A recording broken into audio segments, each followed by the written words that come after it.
Welcome back to the dojo, everybody. This week we are back to regularly scheduled programming. We have our Liam's Facts, our top 5, our fight scene, our joke, and then hopefully the editing will be a little bit better this week. Stay tuned, everybody. Make sure you like, subscribe, and get ready for the show.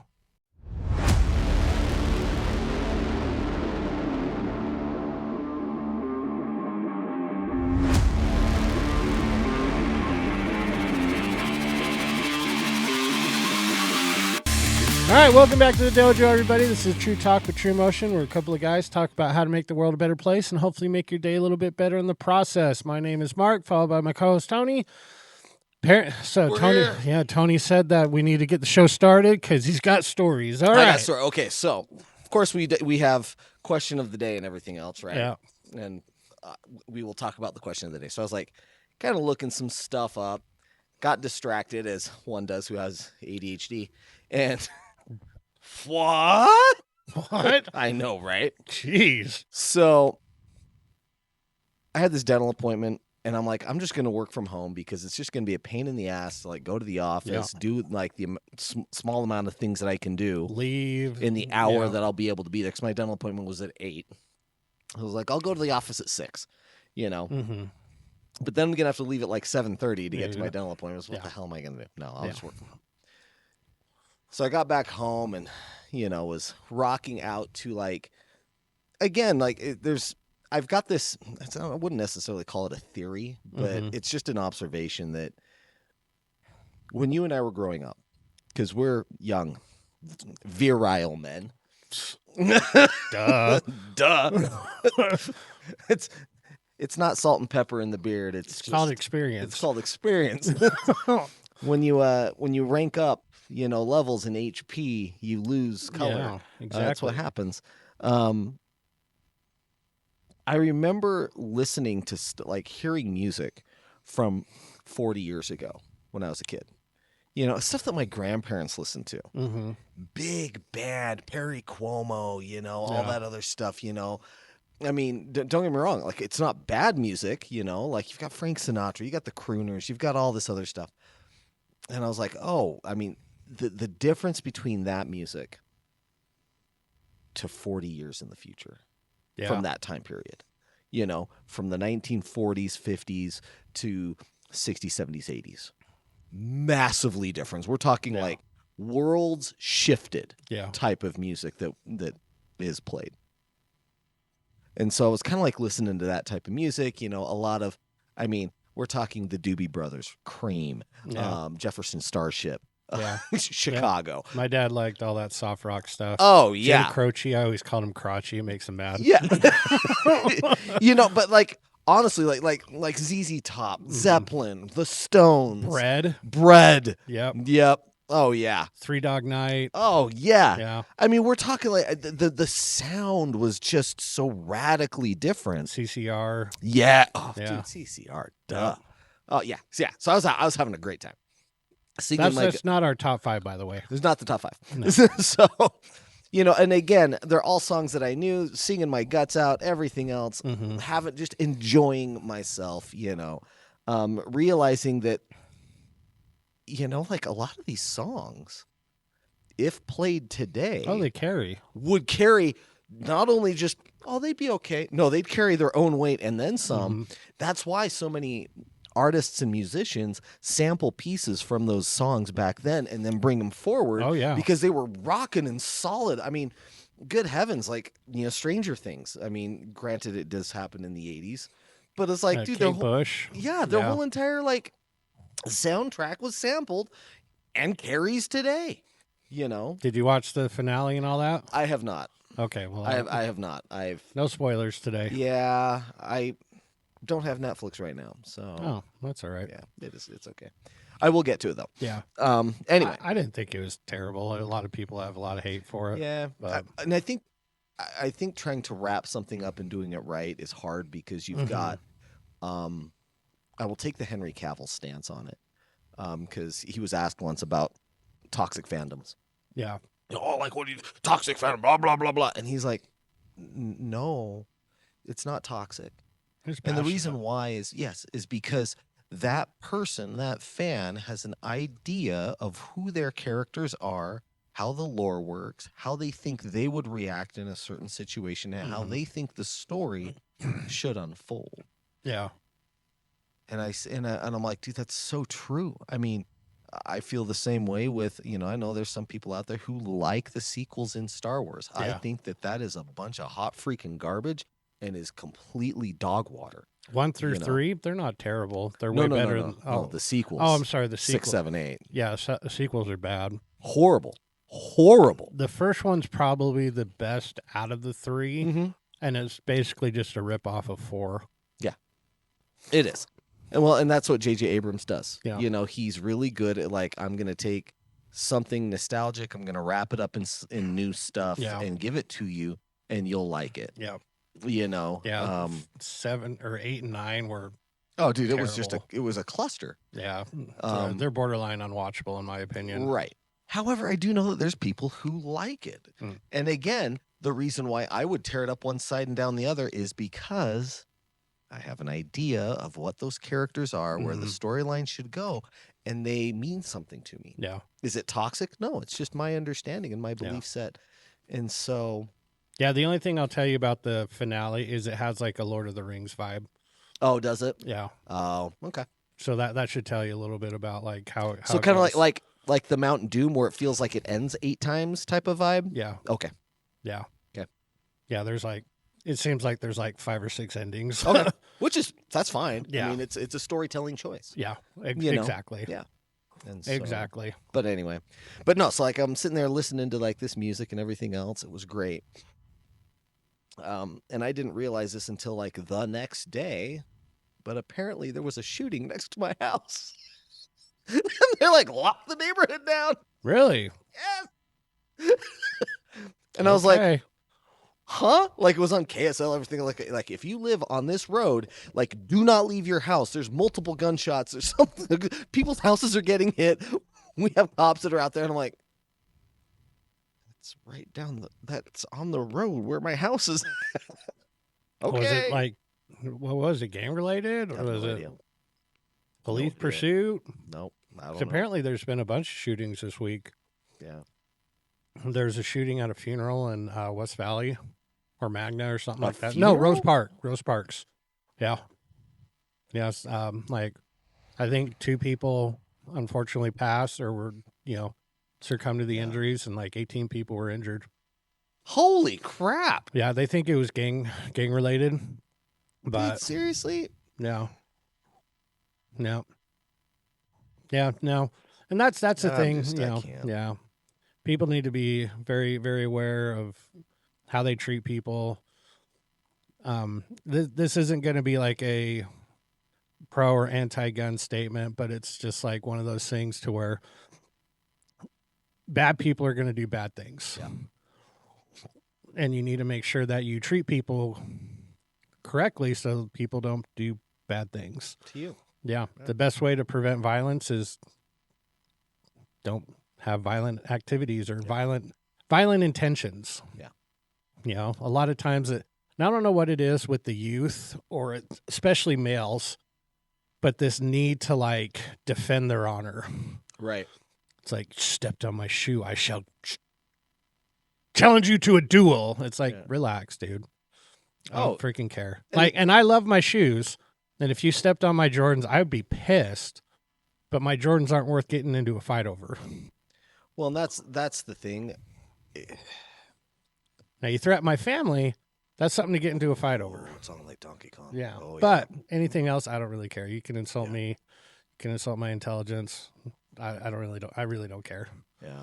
I would love to say that it's like a modern thing, but it's not. No, it's not. It's a male human thing. Like, I mean, go back to, one of the things that I think is the stupidest thing on the planet, Alexander Hamilton. This guy, he's like, this guy's, his son came up and this guy's talking crap about you, Dad. Oh, you're going to challenge him to a duel. Okay. Like, you're going to come, like, we're not going to talk about the situation. We're just going to shoot each other. Mm-hmm. Okay, fine. Well, okay, so when he goes to shoot you, you're just going to put your gun up in the air and fire. No, the other guy's like, no, I'm here to play. Yeah. Because that's what you asked me to do. and his son died because of it. Yeah. Like, are you joking? And then he died because of it too. Yeah. Like, how dumb do you have to be? Yeah. Pull your head out of your butt. Oh my gosh. I remember I saw this video as a comedian. This is not my take. I can't remember the comedian's name. I'm sorry. But he talked about it. He goes, yeah, violence is a human nature. He's like, if you look back biblically, we made it to 4 people. Cain killed his brother Abel. Yeah. It's like, we got to 4 people and then there was problems. So it's like, he's not wrong. Yeah. Well, and I think I love this show. It's called Good Omens. Yeah. Okay. I think I've heard of it. Neil Gaiman. Neil Gaiman wrote the book on it. Oh, yeah. Neil Gaiman's a fantastic author. Oh my gosh. Yeah. He wrote The Sandman. He wrote American Gods. He wrote all sorts of stuff. Fantastic author. And so in Good Omens, it's basically this angel and a demon. And they've been interacting with each other since literally the dawn of time. It's like, Adam and Eve, Garden of Eden, type of thing. And it's kind of funny because you see their interactions with each other through time. Yeah. And one of the times that they do a flashback on is they're out, of course, dressed in like, kind of like, Jewish, like Middle Eastern garb type stuff. Yeah. It's old time, And you can hear people like screaming and you can hear hammers and, hitting, nails and stuff like that. And you're given the idea that, this is during the crucifixion of Christ, when this is happening. And the angel's there witnessing it, and the demon comes up and he's like, "What the heck is going on?" And the angel looks at him and says, "Well, you should know. You did this." And he says, "No, this isn't us." And he's like, "What?" He's like, "Yeah, no, I don't know what's going on. What's happening here?" Yeah. And they kind of talk a little bit, and he says, "Well, what did he do to make them angry?" And the angel just stands there, doesn't even look at the demon. He says, "He told them to love each other." Yeah. And the demon just takes a big breath and sighs, and he says, "That'll do it." And it's an extremely powerful scene. Yeah. Where you're just like, holy crap, you're not wrong. Mm-hmm. We can tell people to do all sorts of stuff, but if I tell somebody, like, be nice. Yeah. People will lose their minds. Mm-hmm. And I'm just like, what are you? Oh my gosh. Yeah. Can we just be decent human beings for 5 seconds? So another little moral of the story, be a nice person. Be a nice person. Doesn't cost any money to be a nice person. And I know, like, we're post-Christmas, still be a nice person. Yeah, exactly. Now it's even more of a be a nice person type mentality. Oh my gosh. But because Santa's watching. Yeah. Yeah, so is another person. His name's Jesus. Yeah. But all right, well, let's continue this show on the road. We had tonight's concluding of All-Star Weekend. We got the Dragon Test tonight. Did the sword class yesterday. That was a lot of fun. How'd that go? It was good. Yeah, Danny was teaching us a Shaolin Mi Quan Dao. Oh, nice. Or Mi Quan Dar, not Mi Quan Dao. Mi Quan Dar. Like Shaolin Dondar. Yeah. A lot of similar elements to it. I'll send you the video on it. Yeah. So, but yeah, it's great times. We've added chopstick throwing to the Dragon Test this year. So I've got my cardboard sheet out there practicing. So, cause that's the one I'm in charge of. So got to make sure I can hit the target. When Brent came to the retreat with those, and he's like, "Right, we're gonna throw chopsticks." Like, bull crap. Yeah. And then he takes it and he throws it and it sticks. I was like, I stand corrected. Okie dokie. Okay. Yeah. No, so we've been having fun with that this week. But yeah, it's going to be a great time. But let's move on to our Liam's Facts. Get nothing. That's right. All right. Last week's episode, or Liam's Facts question was, what year did the ball first drop in Times Square on New Year's Eve? That was the question. I have no idea. That's a great question. Yeah, exactly. And apparently it's dropping twice this year. Yeah, once on New Year's Eve and once on the 4th of July for 250 years. Oh, okay. I was like, that makes, okay, yeah. Cool. So the answer to when did it drop the first time was 1907. No way. 1907 was the first year that they dropped the ball in Times Square. Oh, that's awesome. Yes. But all right, so this week's question is, what day do people give up on New Year's resolutions? So, what day? There's a specific... Now, to be fair, the day can like vary depending on how the calendar year falls, but it's a specific certain number of days that most people give up on their New Year's resolutions. Let us know what your answer is in the comments down below, or email us at TruTalk Tuesdays. Also, make sure you like, subscribe, give us a follow, and let us know your answer. But moving on to a word from our sponsor. Yeah. TruMotion in motion, let's go. Gear up, stand tall, feel the flow. Kicking it strong with the best of the best. Streetwear fresh, put your style to the test. Karate vibes, yeah, we bring that heat. From tees to hoodies, keep it sharp, keep it sleek. T-shirt or hoodie, we got both. Subs for the grind, focus on growth. Stickers and swag, let the world know you rep style. Now let's go. TruMotion merch, yeah, we level up. Style so sharp, got that warrior's touch. Reppin' that swag, flex it, wear it proud. Support TruTalks and wear it loud.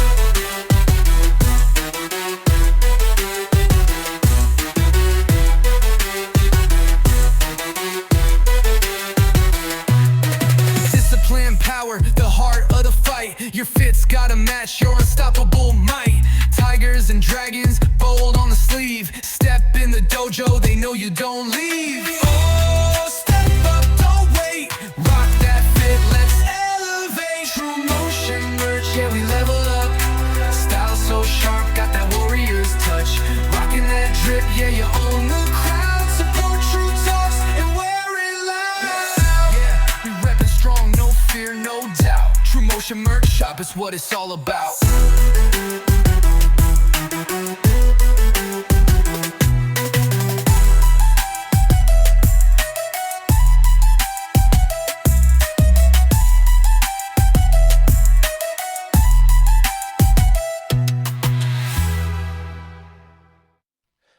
Thank you, sponsor. Make sure you go on there, grab yourself some swag, support the channel, support the show. Swag it up. Swag it up, absolutely. I know Christmas is over, but you can always treat yourself. So, Treat yourself. Absolutely. And let's move on to our top 5. All right, this week's top 5, as Tony was kind of alluding to earlier, we were talking songs. Actually, this week is top 5 2000s rock songs. Top 5 2000 rock songs. All right, what do you got? Yeah, so and this is kind of where I started going down the rabbit hole. I was like, oh yeah, oh yeah, and then the next thing I know, it was like the 70s, and it was like the rock. I'm further away. Like, dang it. So my number one, okay, is just a band of the 2000s. Okay. So, my number 2 is a band from the 2000s. Okay. But there were several honorable mentions that were in there and everything else, and so I'll get to those first. The honorable mention was Evanescence. That Bring Me to Life? Yes. Yeah, that that's a one. great one. And also the other one that she did with Seether, Broken. Okay, yeah, Amy Lee she's extremely talented. Dude, ridiculously talented. She's really good. She actually just did a collab with her and 2 other metal artists that are female bands. Okay. One of them Spirit Box, and I can't remember the third gal. And dude, that song is amazing. And so yeah, just still killing it today. Yeah, those are some songs that if you play now, you're like, you wouldn't realize this is 30 years old. Oh, dude, 100%. Yeah. Another group that I was like, oh man, that's really kind of the sound of what late 90s, early 2000s was Gorillaz. Yeah. Like Clint Eastwood. Feeling Good. Yeah. Feeling Good's on the Dojo playlist. Oh yeah, dude, that's that one's so good. Audio Slave, Yeah. There's you've got so many really good bands that kind of came out during that time that really kind of help encapsulate that sound that was there as well. I'm like looking at my list here, my cheat sheet list. Yeah. And that's Green Day did come out like in the 90s, but I think that's like the 2000s. Like American Idiot was 2000 song. Yeah. So I think that kind of like really kind of hit it.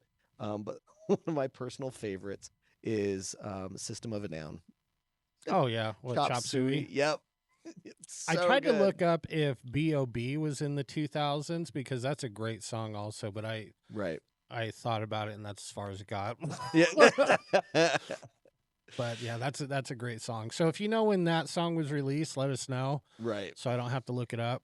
Not that it's really that hard to look it up, but So yeah, so like for like 5 and 4, Chop Suey, Evanescence, that one, Feeling Good, and then number 2 is just Creed. Creed. Just Creed. Geez, Creed. Take me higher. Yep. Man. Okay. To a place where blind men see. Yeah, come on. Exactly. Let's go, guys. All right. Creed. It's okay. I've got some that would be like everybody's all like 'cause a lot of people shit on Creed. They do. And it's whatever. They do. Whatever. There's like a lot of people, don't like one of the bands and songs that I got in my top 5, but I freaking love them. Yeah. So yeah. The other one that I'm throwing the band out there because if I'm just going 2000s, like the majority of the songs would be just from this band would be Linkin Park. Oh yeah, Linkin Park. They're great. They were just like had freaking banger after banger after banger that came out on all those albums. It's interesting because a lot of times I don't listen to I'm not much of a lyricist in terms of like I find so much deep meaning in the lyrics and this and that. Right. But once you start listening to the lyrics of Linkin Park, it really kind of brings to light like a lot of the battles that Chester Pennington was dealing with. Now, granted, conspiracy like tinfoil hat, I don't think he killed himself, but that's besides the point. Well, but it just shows that he personally was. He battled. He was dealing with a lot of problems, and yeah, then that's hard. And it makes it even more heartbreaking when you listen to the songs now. Yeah, it does. So it's super hard. Yeah. But yeah, Linkin Park would be like they're just like number 1.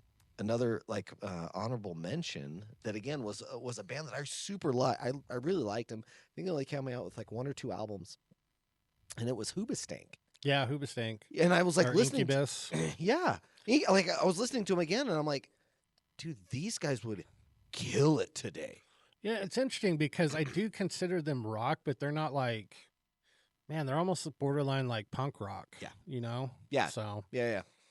That's a pretty good list. Some honorable mentions for me were Party Hard by Andrew WK.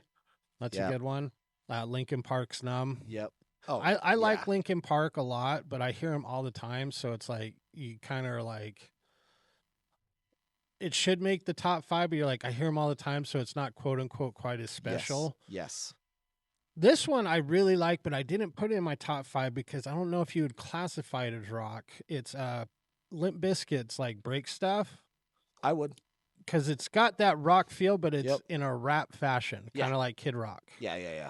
So, but like Linkin Park was like Faith. Oh, yeah. Jeez, yeah. Oh, yeah. Boom by P.O.D. Yes. Bodies by Drowning Pool. Yes. Yeah. Oh, that was a great one. But in my top 5, I had Bring Me to Life by Evanescence as well.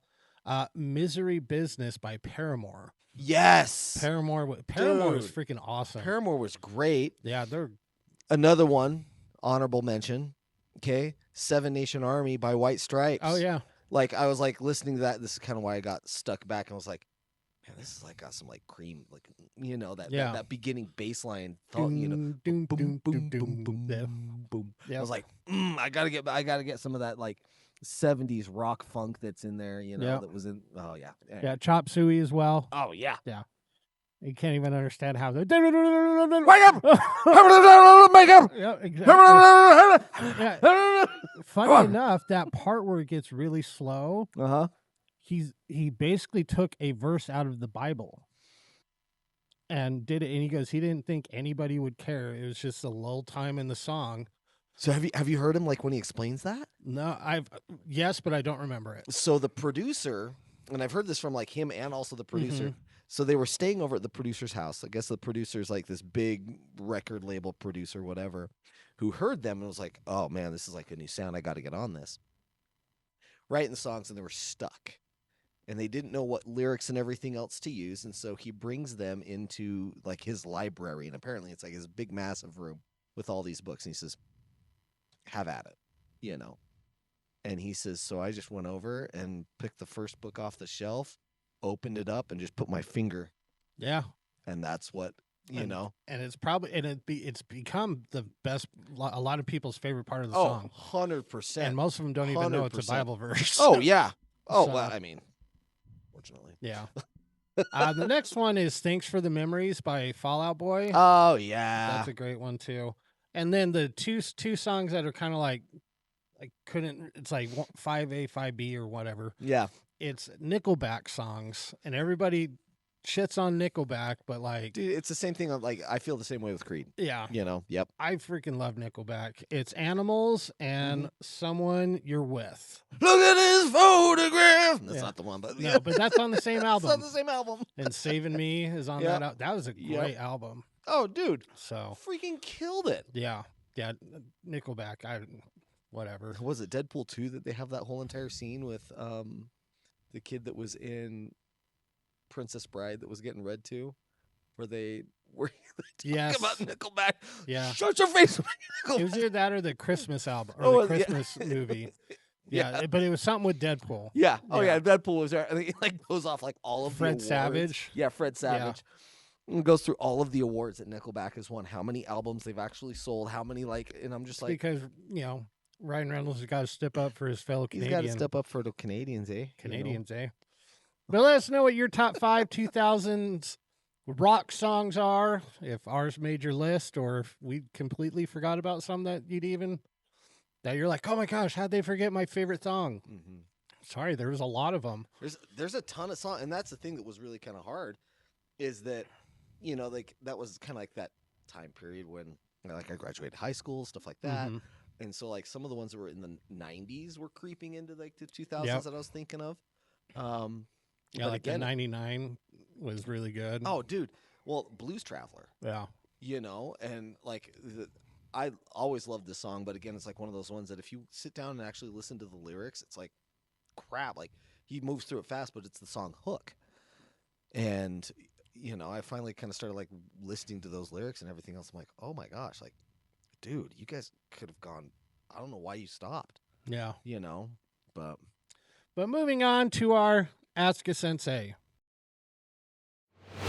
All right, question number 1, or slang terms, we have movie slang. ooh, So I need to tell our former Hollywood people if I did well on this, so I'll see him later today and I'll ask him. But first term is wrap. it means you're done. Yes, ending of filming. Yep. End of filming. Blocking. Blocking is where you position people for certain shots and scenes. Yep, rehearsing actors' movements and camera placement. Yep. Gaffer. Oh, gaffer. Gaffer is the it has to do with like the actual production and setting up of like lights and stuff like that. Head electrician. Yeah, head Yep. electrician. Yeah, Yep. yeah. That's where gaffer tape comes from. Interesting. Yep. All right. This one, I think it's just, I don't even get it, but C-47.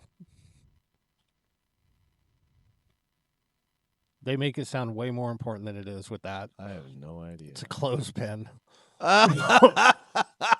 I need a C-47. It's like a 2318. 2318. 2318. Yeah.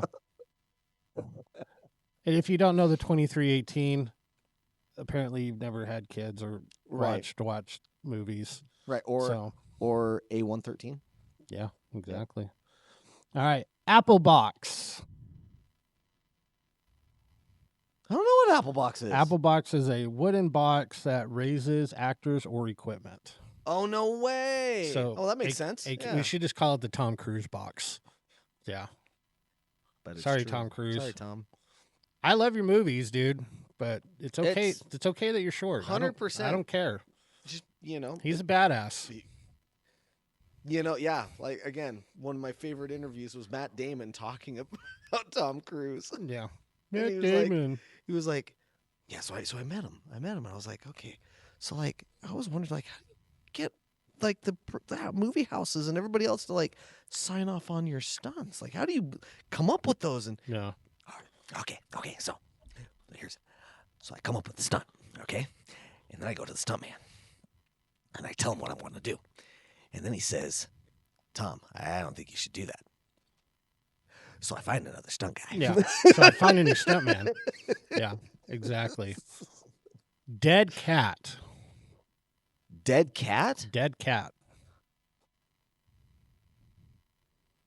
Oh, shoot. Is dead cat something that's on the scene and in frame that shouldn't be there? It's one of these. Oh, really? Well, The soft squishy fuzzy stuff on cover for a mic to block out wind. That makes sense. Dead cat. Mm-hmm. Stinger. I know a lot of these don't make any sense, but stinger is an extension cord. Oh, really? Yeah. Why don't you just call it an extension cord? Or get me an extendy. Yeah. Like what? Like stinger? Really? Yeah. All right. Okay. Makes it sound way more important than it is. Uh-huh. MOS. Oh, man. I thought it would do well on these. I'm like... This one's kind of like an acronym. Okay. So it's filming without sound or mute on sound. Oh, okay. Yeah, MOS. Dailies. Oh, dailies are... after they've shot and everything else, they'll produce, the scenes that they did the day before. Like footage from the previous day. And then they'll sit and they'll review it, and if they need to reshoot or not. This one you'll get. Hot set. Yep. Hot set means we're rolling and we're live. Set in use. Yep. Back to one. Back to one means you start back to blocking position one. Yep. Back to the beginning. Mm-hmm. Very good. All right. Let us know how you guys did with your movie slangs. And give us some suggestions for some new slang terms. So, but moving on to our probably throw this one on for like the question of next week. Oh, what is a best boy? A best boy? A best boy. Someone that's a really good boy. Good boy. It's a dog. My Zion is a best boy. Yeah, exactly. Yeah. All right, moving on to our next question. Question number 2. What do you got for us? Oh, question number 2. So again, the holidays have not been kind to me. Let me just put it that way. Oh. I had like 3 months where I was just like, like I'm okay. No. I would just eat whatever I wanted, right? There's nothing wrong with that. Nothing wrong with that. During the holidays, calories don't count during the holidays, Tony. Well, unfortunately, my holidays, I guess, started in September because I've been eating like that for 4 months straight, and it's been bad. Yeah, you can correct yourself. You've done it before. I can. I've done it before, and I'll have to do it again. And as I got on the scale, numbers hurt your feelings. Yeah. And those numbers that were on that scale really hurt my feelings. About 14 to 15 pounds hurt my feelings. You carry it very well. It's because I've got this great. They're not a sponsor, but Comfort. If you want to, there you go. Hoodies. They're actually super nice. Did you get that for Christmas? I did. I got the Comfort hoodie for Christmas. Nice. It does look comfy. Dude, it's a heavy. Oh yeah, the inside's nice. Super thick. Yeah. It's got this double Oh, that's a heavy duty hood. Yeah, dude, it's heavy duty hood. Yeah. I can come in here and. Yeah. execute Order 66. That's great. I mean, it's stiff enough that it's like, Yeah. you know, You need to be a little paler. in your anger, you killed her. Yeah. So, Ian McDermott, He did a great job. I love him. He's so good. Anyway, so I was sitting there. I was like, okay, like I need to get on this. I need to get back into the rhythm of where I was at before because, again, having goals is like, about speaking about things that people can actually work on. Mm-hmm. Having a life without goals. It's like where are you gonna go? Yeah. Like what are you gonna do? And not saying that in a mean way or anything else. It's just like it's like okay, but you do have to realize that in order for you to succeed in life, there's certain things that you have to do. Yeah. And you have to continue doing those things. And then, of course, like as I'm thinking about that, like, yeah, I've got to get back on my goal. I've got, stupid goals of where I want to be at by way of like, body fat percentage and weight and stuff like that. And I'm way off it right now. Not like Chris Bumstead way off it. Yeah. Like, or I haven't done legs in like 6 months. And then he rips out. His legs are freaking huge. Yeah. But I started thinking about it and like having like this introspective moment. What I have to do is simple. Yeah. By way of execution. It's not complicated. Yeah. It's not, hard to figure out. It's pretty easy. It really doesn't like all the research and everything else basically comes out and says it doesn't really matter what your lifting routine is. As long as you've got one. Yeah. You have a lifting routine. Do you go almost to failure every single time? Okay. Well, should I do a push-pull split? Should I do back and legs, or should I do blah blah? It's like doesn't matter. Yeah. Doesn't matter. Are you doing something? Are you moving? Mm-hmm. And I sat there and I was thinking about it, and then the thought came to me: why is it so damn hard to be consistent? It's interesting because I'm listening to a book now. Have you ever heard of Oz the Mentalist? No. Or Oz Perlman. He's does all these crazy magic tricks where he like guesses people's pin numbers and right. His name's Oz the Mentalist. He does a lot of just look him up on YouTube. He's phenomenal. He wrote a book that's called Read Your Mind, and he talks about goals and keeping your goals. And it's interesting that you just kind of talked about that because let's talk food because we were just talking food. He goes, the key for him to staying on track with, because he also runs marathons. Yeah. He goes, I tell myself I am going to eat that cake. He goes, I'm going to eat that cake. But before I eat that cake, I'm going to have a banana and I'm going to drink 30 ounces of water and then wait 10 minutes. And he goes, and if I still want that cake after that, I'm going to eat the cake. Mm-hmm. He goes, 9 times out of 10, I don't want to eat the cake after I have a banana and drink water. Right. So he goes, don't it's not one of those things of like, oh, you're quote unquote depriving yourself of whatever. Be like, no, you're going to eat it. But before you eat it, do these things first. Right. And then if you still want to eat it, then eat it. Right. But he goes, majority of the time, you're going to be like, yeah, I'm okay now. Yeah. So you have to find your particular way of quote unquote tricking yourself to be like, okay, that works for me. Yeah. So for him, it's like he's like, let's say lifting. Yeah. Now I'm going to go home and just lay on the couch. I'm going to do it. I'm going to watch TV. I'm going to lay on the couch. But before I do that, I'm going to do these 3 things. Right. And then if I still want to lay on the couch after I do these 3 things, then I'll go lay on the couch. Right. Again, 9 times out of 10, you're going to be like, well, I'll do 3 more things.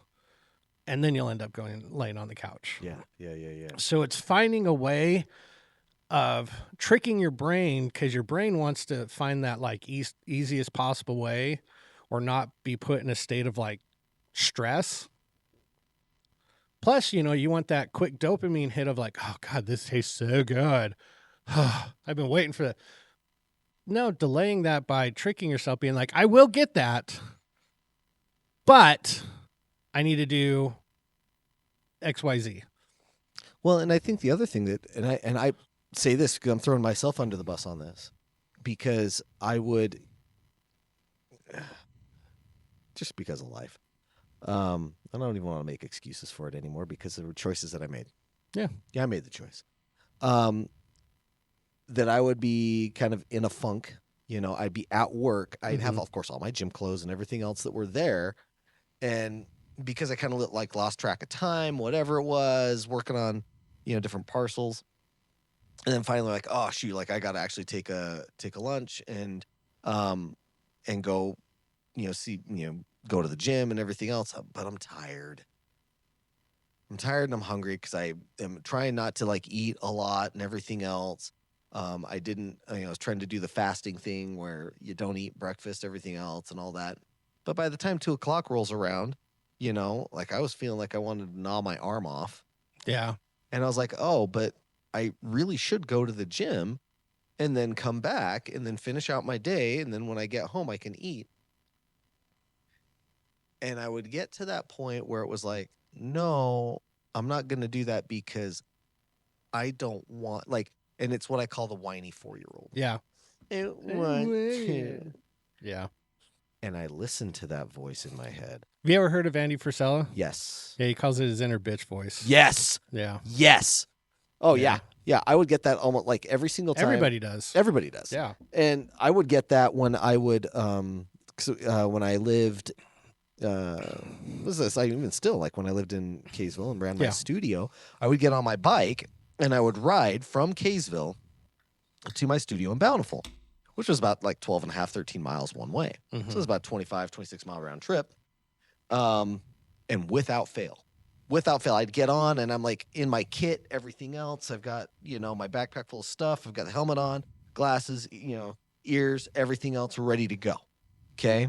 I get on and it's the first, like, once I hit about 5 or 10 minutes in, that's when my legs are like, and then my lungs are like, and I'm like, I'm not even doing anything. Like, what the heck? Shut up. Yeah. Shut up. Yeah. And push through that little bit of discomfort for another 5 minutes. And no joke, totally fine the whole entire ride. Yeah. Totally fine.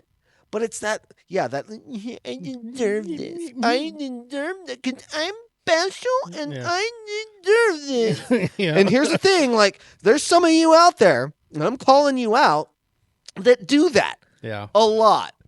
It's okay. I did it too. That's why I gained 15 pounds. Everybody. I deserve to go to, I don't want to eat healthy. I want to go to Raising Cane's. Yeah. It's chicken. It's going to have good protein, along with all of the fat that's coated that freaking piece of garbage, and then the fries that you're going to pound down on top of that, and the coleslaw. Are you freaking kidding me? You're going to come to me and tell me that that's healthy and everything else? This is me yelling at myself, just FYI. Yeah. Honestly, it's the sauce that gets you. Oh, it's good sauce. It is good. It is good sauce. But that. Or I don't really want to go. I'm gonna go to Jack in the Box. I'm like, oh my gosh, I'm gonna go to this. I want the M&Ms. I want this. Yeah. And like it's still like it's one of those things that if I like when I remove myself from that and like look at myself in the third person and just kind of like observe. It's amazing where you just kind of look at them like, it's not that, just put the M&Ms down, bud. Yeah. Like, what's wrong with you? But that inner desire of like, no, like I want that thing that's sweet. I want like that, whether it's a dopamine rush, a serotonin hit, whatever it is, and I think that's true with the mentalist guy that you were talking about, that you need to, like, if you're going to try to deprive yourself, because I've heard this as well, that if you walk by something that you're like, no, I'm not going to eat that, you can walk by it about 4, 5, maybe 6 times more, saying that on the 7th you'll eat it. Yeah, makes sense. You know, that's why they say in advertising, how many times do you have to see something in order to make it stick? Yeah. 8 or more. Yeah. You know, and so, and that's the reason why, like, you can say, like, you know, running martial art business, you know, oh yeah, I probably should do that. You see it once, you're going to walk by and not even think about it again. Oh yeah. How many times did people come in and be like, God, how long have you been here? Since the 80s. Yeah. Oh yeah. Oh dude, I would love it. Like when people, like, you know, would say that about me when I was in Bountiful. It's like, Yeah. oh, so like, how long have you been here? Yeah. And I'm like, well, the studio opened up in 2000 Yeah. and this is like 2018. Yeah. And they're like, wait, what? I'm like, yeah, you've been here. No. I've lived in Bountiful. I would have known. I would have known. It's like, Yeah. no, You you weren't- wouldn't have, because you you're not won't- paying attention to and it. you wouldn't look for it. You And you wouldn't didn't look look- for it. Yeah. And so anyway, Yeah. but like my question is, like, why is it so? Because again, like, think about it. It's not that hard, No. you know? It's a lot of people, and like, I'll do this for you too, and you can do it for me. It's the accountability. You don't have anybody else to hold you accountable. Yeah. That's why some of the best people you can have in your life, that's why I really appreciate Master Martin and, you know, Master Hong and all those guys. Mhm. Not only are they good people, but they hold you accountable to what you say. Yeah. And a lot of times people are like, oh, what a jerk. Like, I can't believe they said that to you. Well, it's because I told him I was going to do this and I didn't do it. So how am I supposed to be better if nobody holds me accountable? Right. So I think the fact that nobody has an accountability partner, that makes it a lot harder for them, because now you actually have to do twice as much work for something supposedly simple. Yeah. Like, because it is simple. Yeah. It is simple. Doesn't make it Like, easy, but yeah, it's simple. Exactly. It's not hard to do, but it is hard to do. Yeah. It's the same thing with me. Like, this is the first week back from break, and I found myself doing busy work instead of going to the gym behind us. Right. And all of a sudden it's like, holy I haven't worked out once this week. What is going on? Yeah. And then it's like 9 o'clock and you're like, what was I doing? And then you're like, oh, I was doing this, I was doing that. And it's like, okay, no. The second you walk in, you do this. Yeah. And then you do everything else. Yeah. So you just have to find yourself, in my opinion, you got to find yourself an accountability partner. Yeah. And you do it first thing. Yeah. Whatever it is, first thing. Well, that's the thing. Like, I you know, having that accountability partner it is so key. Mm-hmm. Because, and you've got to have somebody, and, you know, with, you know, certain things that have happened in my life, you know, I have a good group of friends. Yeah. Because, and I say that, and a lot of people think like, oh, you've got friends that are like there for you and everything else when things got rough. Yes, 100%. You have people who like stepped up and everything else to, you know, support you. Yes. Oh, that's so awesome. Those same people called me out on my shit. Yeah. You know, I mean, you know, I was having a conversation with the ex, you know, way before everything fell apart. And I looked at her in the eyes and I said, you do not have good friends. And she looked at me, she's like, what do you mean I don't have good friends? I'm like, I'm sorry. I said, you've got a bunch of yes people that are around you. And they're just too busy looking at you, trying to make you feel good, than looking at you and saying what you need to hear. Yeah. Yeah. Like, hey, you're messing up, dude. You know, yeah.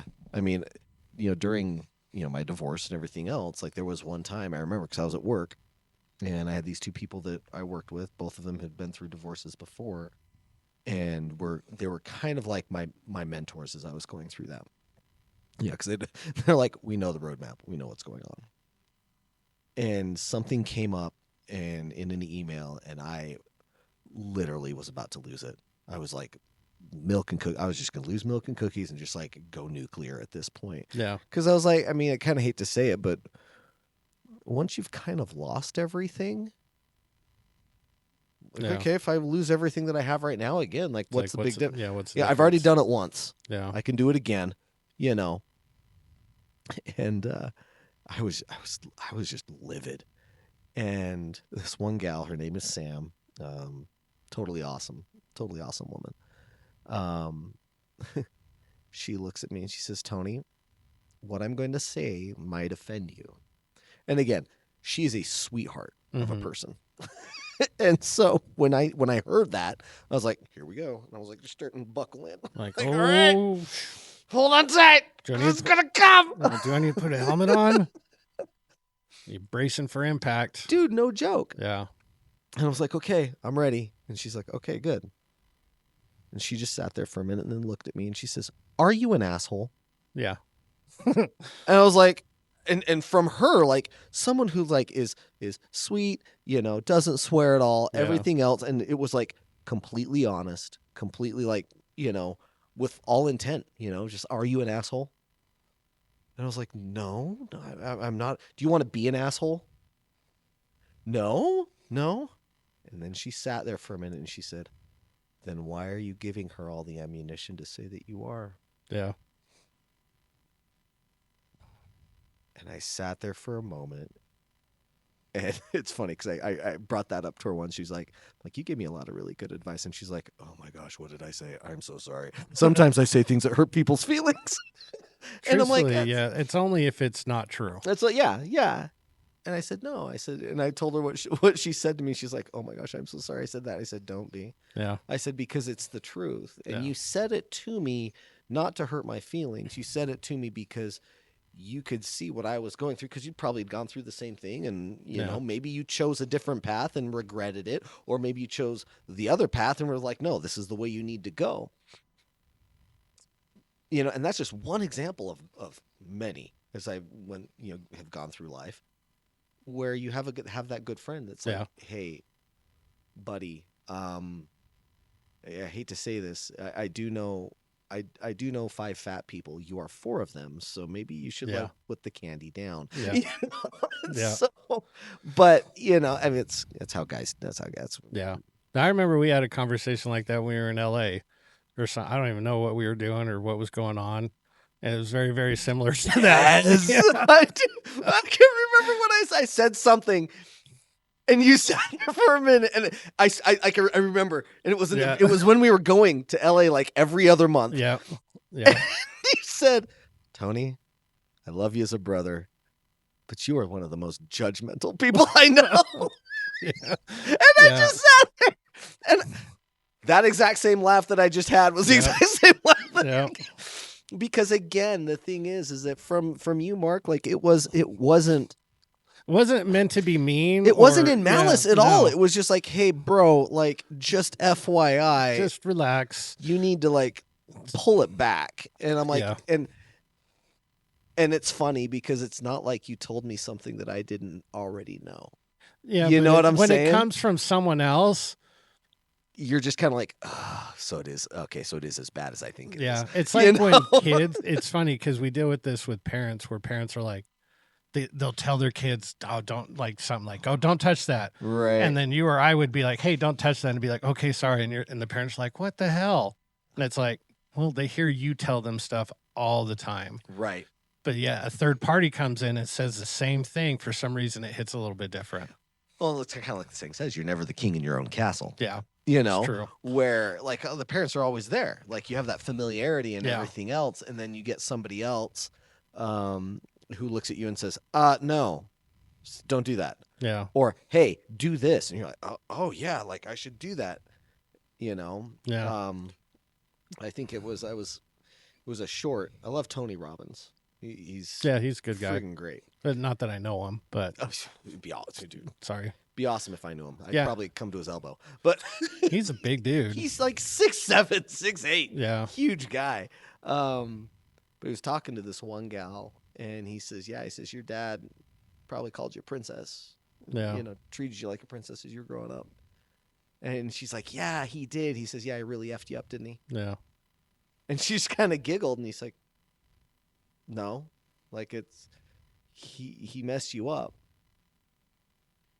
He messed you up because he treated you like a princess, and then you did everything you could in order to get his love and affection. Mm-hmm. You know, you would try to please him. You try to make him happy. You try to get his respect and everything else, you know, because there wasn't, there's this dynamic that's there that he's your dad, and that number 2, he's not going to put up with your shit. Yeah. He's not going to put up with your crap that you're going to give him every single day. You know? And he says, unfortunately, You know, you have your husband over here who, he makes mistakes all the time, I'll guarantee you. But because he makes mistakes and he puts up with your shit every single day, you don't feel like you need to try to earn his respect and, gain favor with him. Yeah. He says, plus then there's the intimacy side of it where you feel like you have power over him and you can remove love at any given point in time. And I'm just like, and the whole entire time he's like just laying into this girl. Mm-hmm. She was just like, oh my gosh, you're right. You're right. And then she even says, like, she's like, you are so good. And he's like, yeah, I mean, I'm not wrong. And, I think like having a good, kind of going back to the accountability partner, like having that is huge.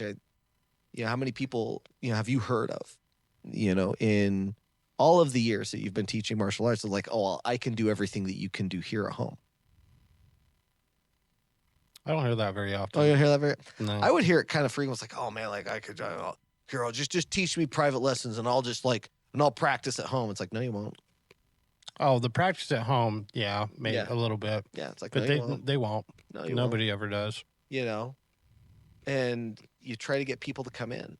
Yeah. Not because it's like there's a control factor that comes. So they'll with do that. it when they're here. It's that when you're here, it's a total mindset shift.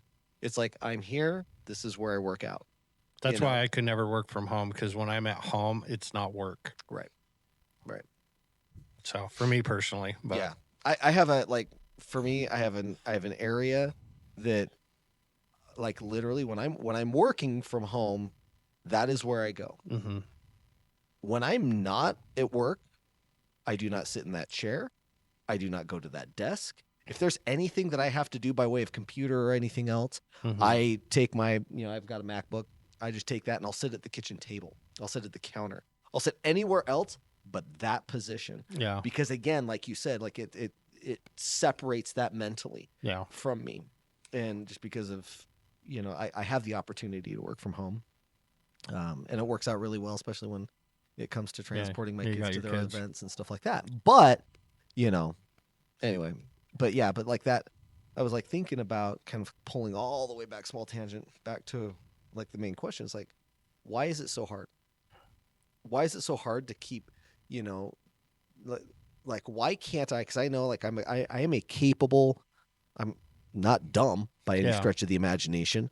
Why can't I keep moving forward with the consistency that I want to have? I want to work out 4 to 5 days a week of like solid resistance training. Mm-hmm.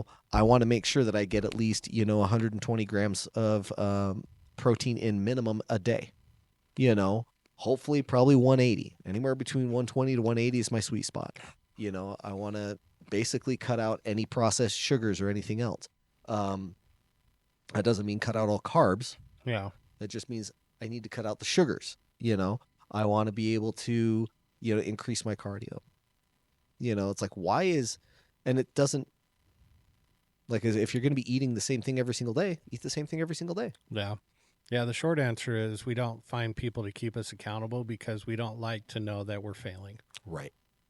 Well, that's like, honestly, like when I got on the scale, that's why the numbers hurt my feelings. Yeah. Yeah. Because that number, it's just a number. Yeah, it doesn't have zero emotions. Zero emotions. They can hurt your feelings. Yeah, because that number doesn't just mean like, oh, okay, well, you were at like 185, now you're 197. Yeah. It's like, okay, cool. Like, that's 12 pounds. Okay. Wow. What that means is that, for the past 4 to 6 months, you haven't been on your diet like you should have. And this.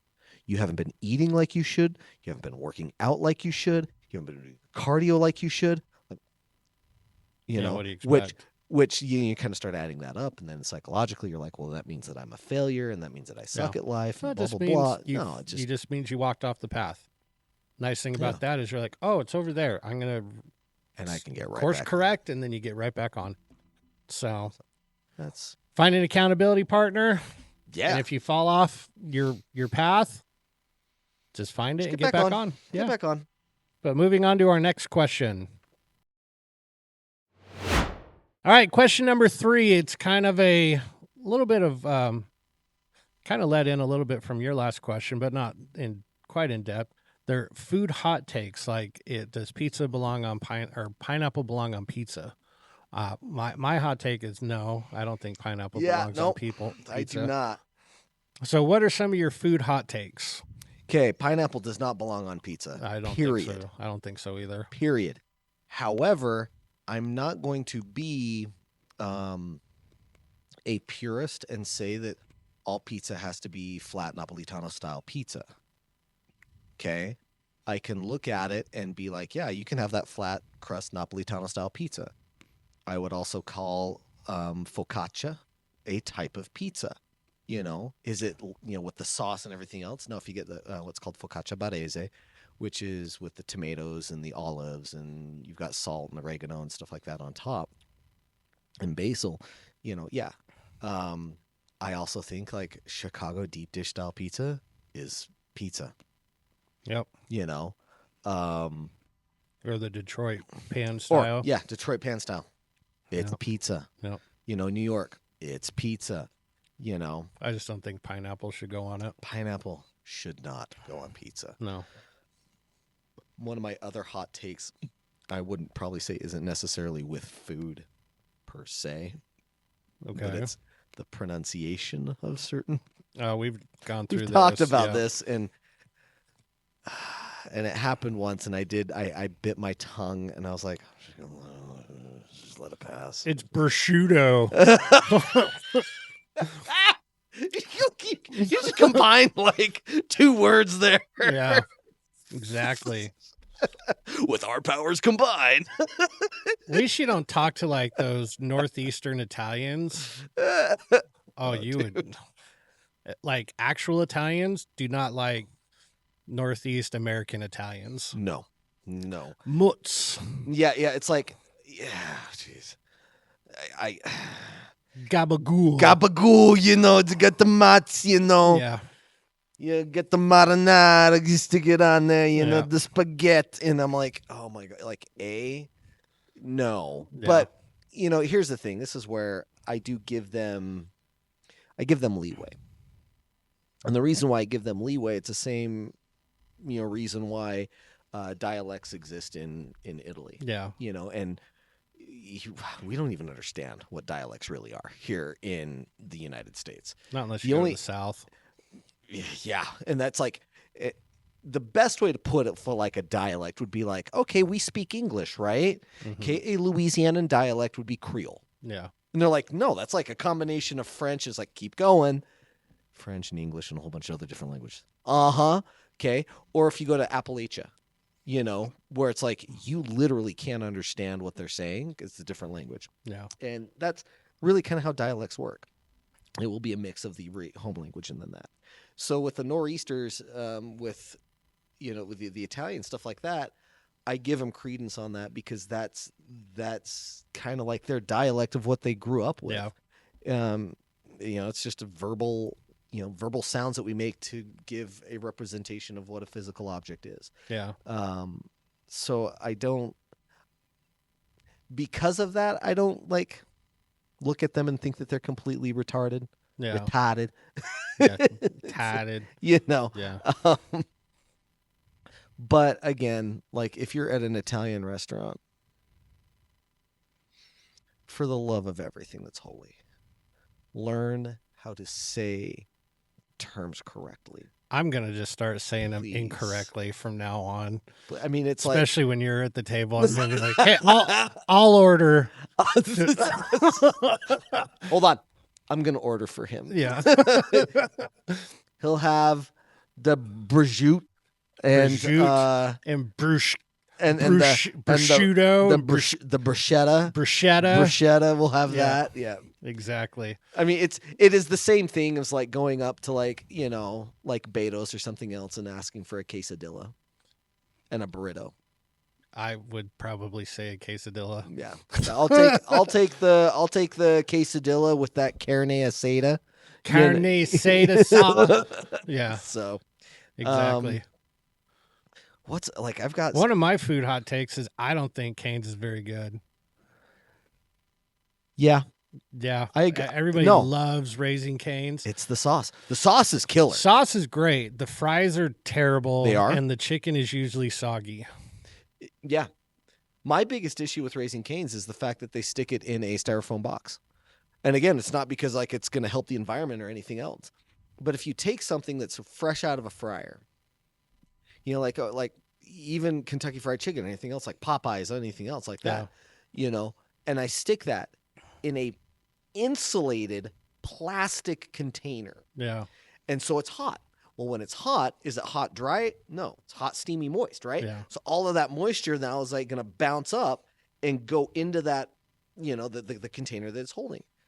Well, it's just plastic, so it's not going to absorb any of that water. And so what is it going to do? Condense that water and shove it right back down on. So it takes all the crispiness and everything else that you had on that product and then made it soggy. Yeah. I'm just, not a big Complete fan. hot garbage. Yeah. You know, like, Popeyes got it right. Honestly, you know? Popeyes has got probably the best chicken sandwich. Oh, dude. Yeah. Popeyes. You know it's going to be a good Popeyes when they treat you like garbage when you get there? Yeah. You know? Yeah. Yeah. My other hot take is I don't think Cafe Rio's all that in a bag of chips. I don't either. It's okay. Yeah. But like people lost their minds. Remember back in the day, like people would like lose their ever loving mind. Oh yeah. It's Cafe Rio. Oh, It's not that great. I mean, Okay. it's good. It's good. It's not the price they're charging good. I kind of feel the same way about crumble cookies. Yeah, crumble cookies too. You know, It seems like every crumble cookie I get's dry. Yeah. And you're just like, I paid $5 for this cookie and it's dry. Mm-hmm. Yeah, I'm not a big crumble fan. Yeah, I'm like the biggest. I don't hate Cafe Rio, but like when the family came on the podcast last week, one of the deals to get them here was we had to go eat at Cafe Rio across the street. And I was like, seriously? They're like, yeah, that's the deal. And I was like, all right. I mean, again, I'm not going to say it's bad because honestly, like I eat at Cafe Rio because there's one that's close to my office. Yeah. And for like if you're trying to follow macros, it's actually pretty good. Yeah. You know, because you're going to get good solid like long digesting carbs with the beans and everything else. You get really good solid protein and stuff with the chicken. If you go with the salad, it's really good. Yeah. Is it like I'm willing to wait hours in line back in the day, like when they were like had few locations, they weren't quite franchised out like they are now? Yeah. Oh yeah, dude. Like I was like, no, it's not worth that. No. The other thing that I really have a hard time paying for is going to a restaurant knowing that I could make whatever it is that they're going to give me for a hell of a lot cheaper and make it better. Yeah. Steakhouses. Yes. Yeah. Yes. Yeah. I have a hard time going to steakhouses. I can't. Like that and basically like Italian style restaurants. Yeah. You know? And the reason why I can't do it is because the prices are like through the roof. Yeah. And I understand why the prices are there. I really do. Like, I'm not going to begrudge them for charging what they charge.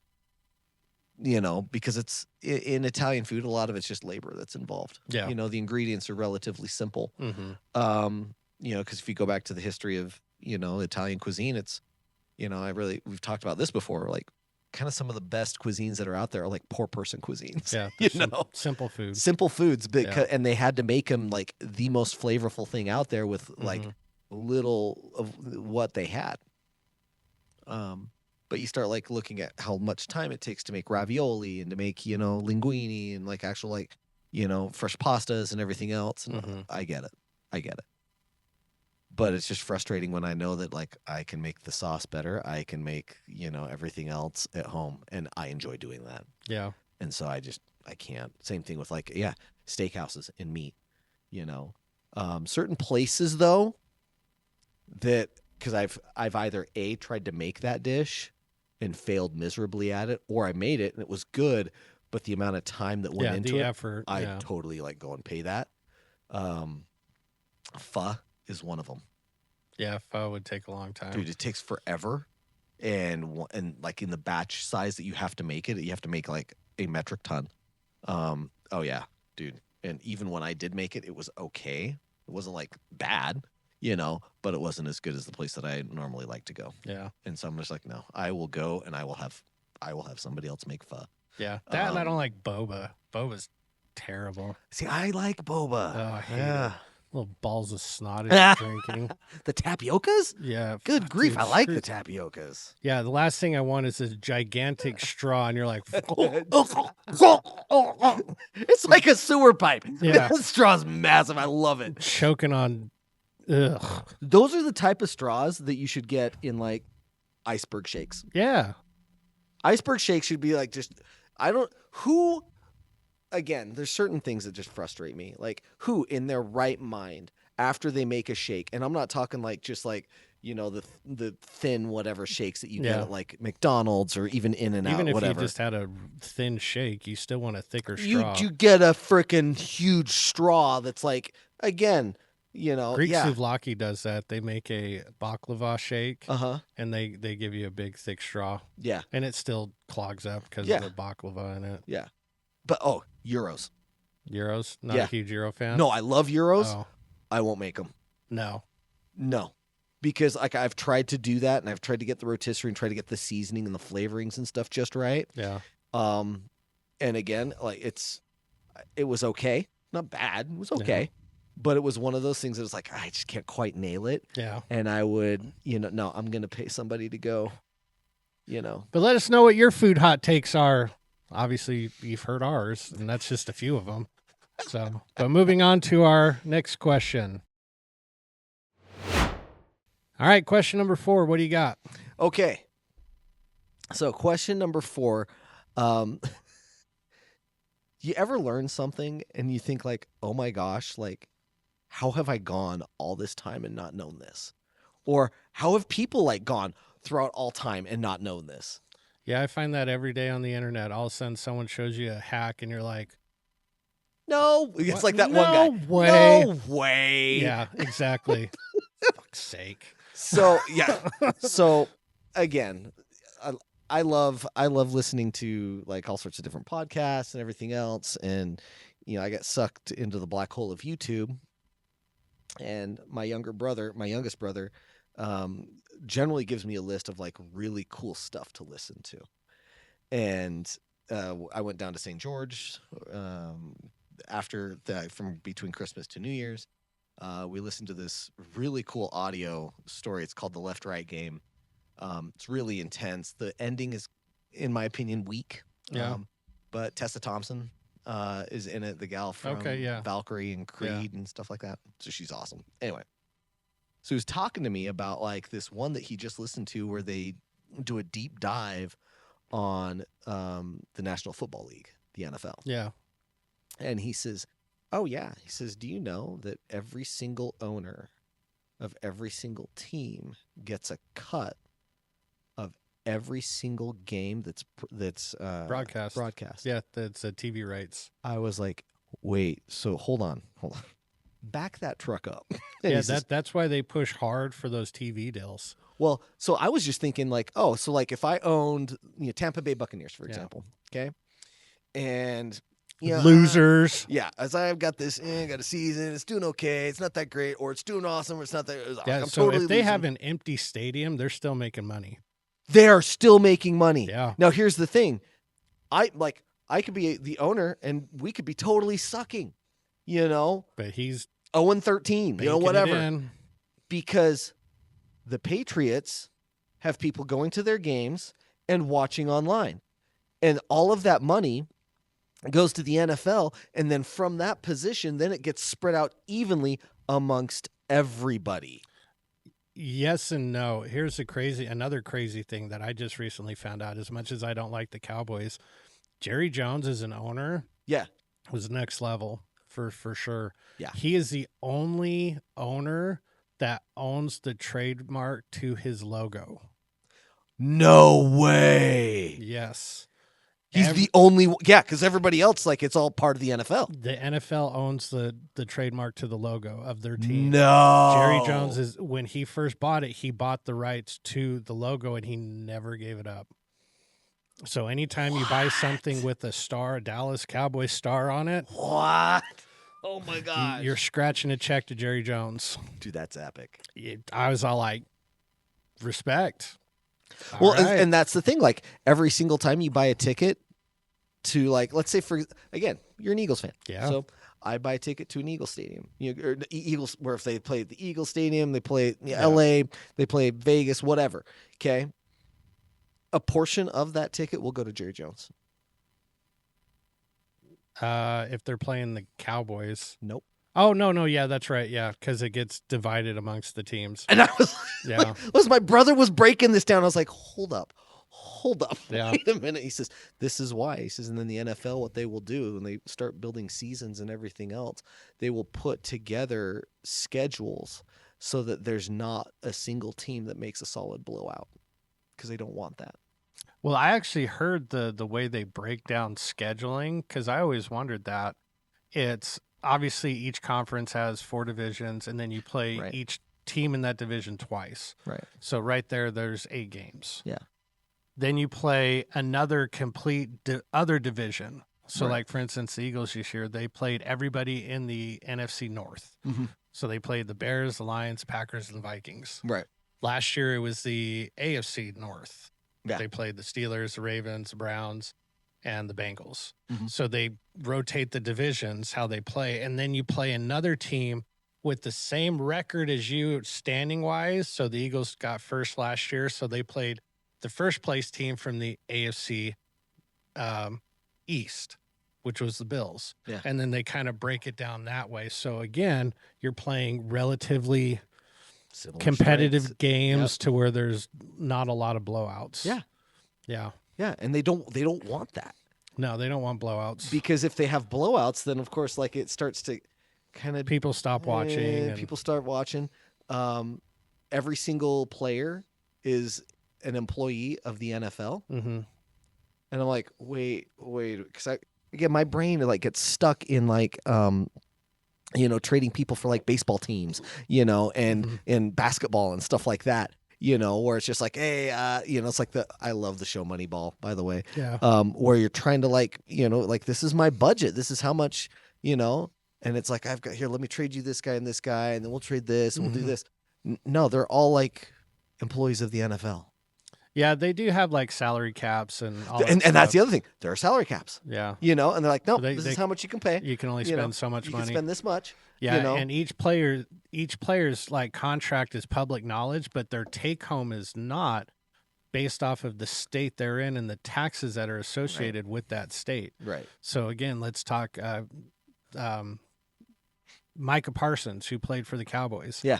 Was traded to the Packers before the season started.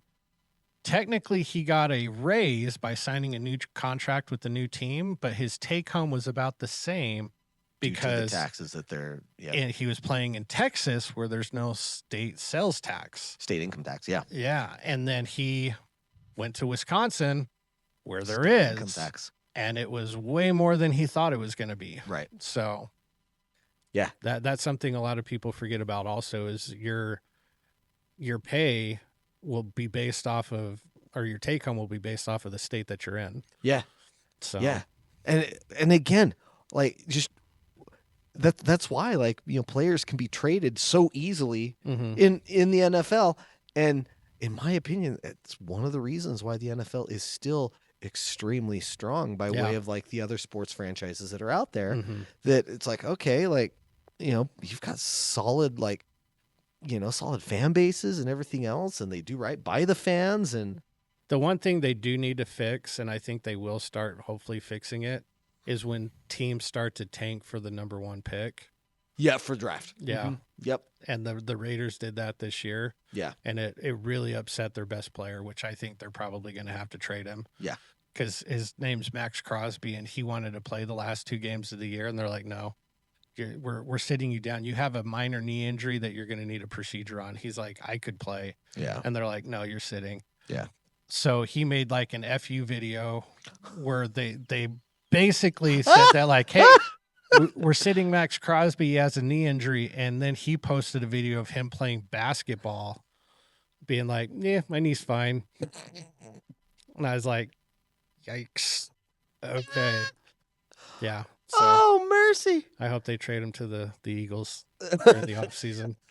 So And that's the other thing. Like I love it when like, again, this is love them or hate them, the Packers. Yeah. Okay. I love the fact that the team knows that like we're only here because of the fans that are behind us. Yeah, because did you know that the Packers are the only NFL team without an owner? I remember something like that. The fans own the team. Right. Right. You had the ability to buy into the team. Yeah. And you'd be technically part owner of that team. Mm-hmm. So and they have no one individual owner. And isn't it like you can't get tickets? It's hard to get tickets from what I've heard. Because it's like no, they're all sold out. It's like, what do you mean they're all sold out? They're always sold out. And it's like, no, you can't get tickets. So even if you don't like the Packers, going to Lambeau Field is kind of like a pilgrimage of sorts. Yeah. And I look at that and I'm like, you know what? Like those type of teams where your community is so much behind you. Oh, did you need to go to Philly during a game? Right? And that's the thing. Like you've told me about it. Yeah. Like that camaraderie and everything else, like the four white guys or something like that are on the Eagles. Oh, the two white guys. Or the two white guys. Yeah, the exciting whites. The exciting whites. Yep. That there starts to build up this appreciation and stuff like that for their players. Oh yeah, they love them. And then the players, and that's the other thing that it takes a special culture inside of that team as well to bring that together, to be like, no guys, you got to understand, this is who we are. This is what we do. You could have the greatest players in the world, but if you don't have a team, you're not going to do anything. Yeah. Well, and not only that, but even if you've got great players and they're complete a-holes and they think that they're all that in a bag of chips, LeBron. I can't stand LeBron. Dude. The more I'm learning about LeBron, the more and more I don't like him. Oh yeah. I mean, I love it, especially when people come out and say small tangent here, but LeBron's the best, LeBron's the GOAT, and I'm like, no, Jordan. Yeah. Jordan, no, there's no way that Jordan, blah, blah, blah. It's like, are you serious? Yeah. Jordan never left to another team because a certain team kept beating him.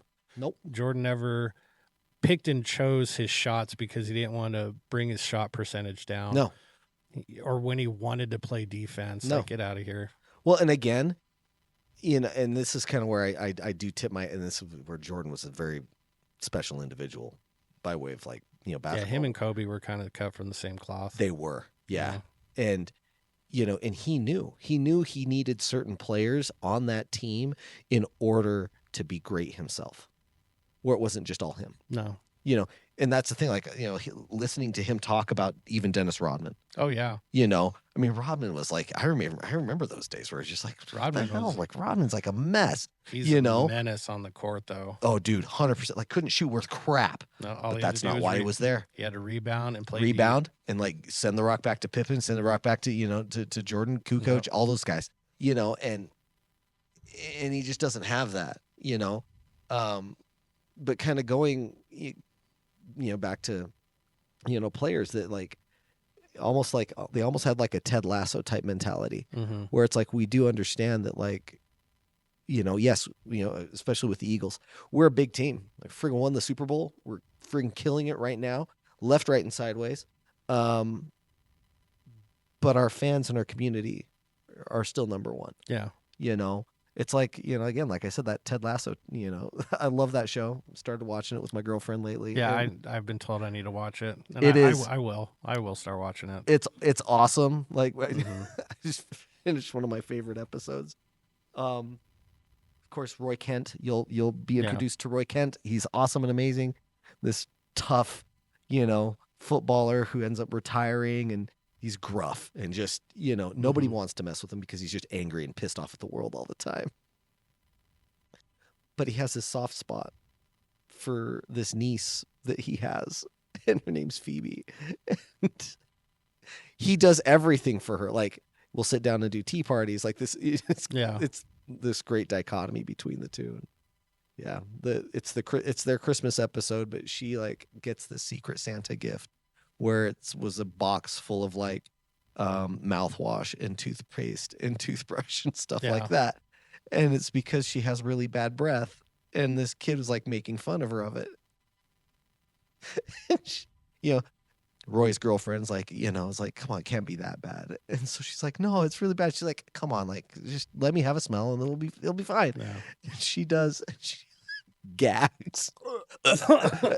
And Roy's like, he's like, cut it out. She feels bad enough as is. She's like, no, Roy, like, it's really bad. He's like, whatever. So he goes and kneels in front of her. And he's like, okay, let me have a smell. And she's like, no, I'm a monster. And he looks at her and he says, Phoebe, I've been in a locker room with men. Trust me, I've smelt worse. And she's like, okay. And she breathes in his face. And he sits there as best as he can. Almost goes cross-eyed. Looks at her and he says, I think you're dying.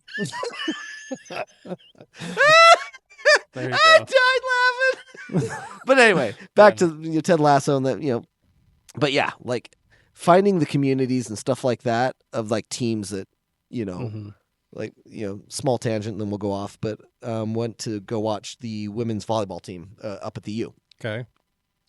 I love college sports because I think there's more heart into it than professional. I would say that 10 years ago. Would you? Yeah. Oh, yeah. Oh, okay. That's because a lot of stuff has changed. Yeah. Yeah. But yeah, so like we went up and watched the girls play and everything else. I'm like, that's great. And after the game was over, they played Colorado, and I was like, okay, we'll leave. But then the girls stayed on the court.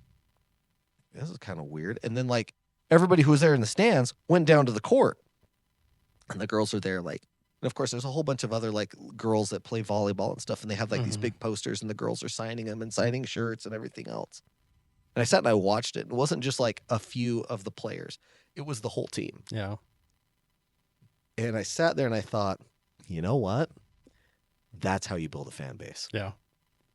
You know, good on them. that is. I mean, Good it's on huge. them. Like, imagine this. Imagine if after a game.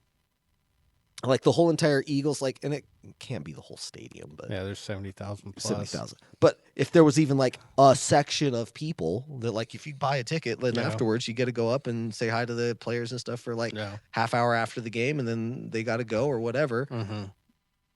Oh, Dude, to be out there and like, dude, People- high five everybody, and they're, people would be paying big money for that. dude, they would lose their Yeah. And imagine what that would do also for the players, Yeah. because I think that there's that.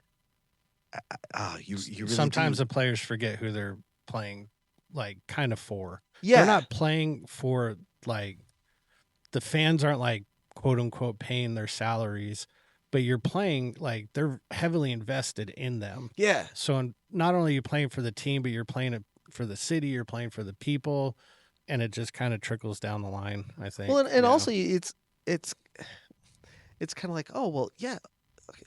So I'm doing a good job. Like it's Yeah. that okay, yeah. This is right. Everything's good. You guys like me. Yeah. Like I'm a good player and everything Gosh darn else. it, people like me. God darn it, people like me. Yeah. So But I agree that's a really good take on it. But let's move on to our fight scene. All right, this week's fight scene, we've got Homer Simpson versus Peter Griffin. I was about to say Peter Griffin. Yeah, Peter Griffin. Peter Griffin. So we've got those two in Springfield, fill in the blank. We don't know. We don't know. Springfield. Just Springfield. Yeah. Oh, dude, like I'm giving it to Homer. Yeah. Yeah. For the fact that it's home field advantage. Dude, no joke. Home yes, field for sure. Oh, And he deals with 100%. Bart. And And he's well, and then you've got also, you've got the bar that he goes to Yeah. and everything else, and Moe's. good old. Yeah, Moe's. I've got Homer winning round one. Yep. All right, now Yep. we've got round two, and I don't remember where they're from. I was about to say, I was like, yeah, New England, because they have the happy clam. they got the hat. Yeah. Yeah. So who you got for round two? I would have to go Peter Griffin. I'm going Peter Griffin. Griffin. Yeah. Also, Yeah. he's a fighter. He fights in that show. So Yeah. all right, Yeah. round three. Who you got? Oh, dude. So now this is like even Steven, right? Yeah. Yeah. Crap. I'm going to have to like go to Homer. Yeah. And the reason why I say it is just because I don't think Homer like feels any pain. Yeah. It's true. I'm going to go Peter Griffin because of the size. Yeah, So, yeah. yeah. I'd give you that one too. All right, we got 2-1 split. Yeah. Let us know who you think would win. Moving on. All right, got a joke for everybody? So yes, I just grabbed a couple. So I've got a new pen that can write underwater. Yeah. It can write other words. Write other words too. All right, here's mine. Did you hear about the magician driving down the street? He turned into a driveway. Fair. That's a good one. Shopping centers are so boring because if you've seen one, you've seen them all. Seen them all. Doo-doo-ch. But let us know your favorite joke and moving on to our shout outs. Anybody like shout out this week? I will. I'd probably shout out these people a lot, but I'm going to shout out my kids. Yeah. That's what you should. Yeah. We went out and went to St. George as kind of like a family vacation trip for Christmas. First one, post the big D. Yeah. And it was really rough for them, kind of having to go through that. But yeah. We went down. We hit like Zion National Park. Actually, I'm going to change my shout out. I will shout out my kids, but also I'm going to shout out Teddy Roosevelt. Yeah. I know it's like a weird person to shout out because we went down to Zion National Park. There you go. And, Zion National Park, and, kind of hiked and walked through there. And it's kind of like the vision that person had. And I don't know if there was like a political leaning of the reason why he did it or whatever it was. Preserved some really, really awesome and majestic areas of the United States. And so I'm going to shout out the people that went to All-Star Weekend and Danny for coming on out and spending the time with us. But thank you guys for making the weekend a lot of fun. But let's move on to our final thoughts. All right, any final thoughts you want to leave the people with? Yeah, so, and again, because it's the first of the year, there's a lot of people that do make New Year's resolutions, and there's a lot of people who hate that term New Year's resolutions. Yeah. And I get it. I get the reason why people hate it. Because you don't need a New Year's to happen in order to make change in your life that's going to be awesome and amazing. Do it now. Do it now. Yeah. And again, like we talked about earlier, if you fall off that boat, if you fall off the wagon, okay, you can always get back on, even if it's just right after you fall off. Exactly. Like I went out and I had a donut. It's like, okay, can you eat better after that in about 30 seconds? Yeah. Of course you can. So start 30 seconds. Just because you do it, like, make a mistake. A bad day doesn't have to, or a bad moment doesn't have to turn to a bad day, a bad week, a bad month, a bad year, a bad decade. Right. I agree. Right. My biggest thing's find an accountability partner. Yeah. But have a great day, great week. Make sure you kick with us next time. Yeah. Bye-bye now.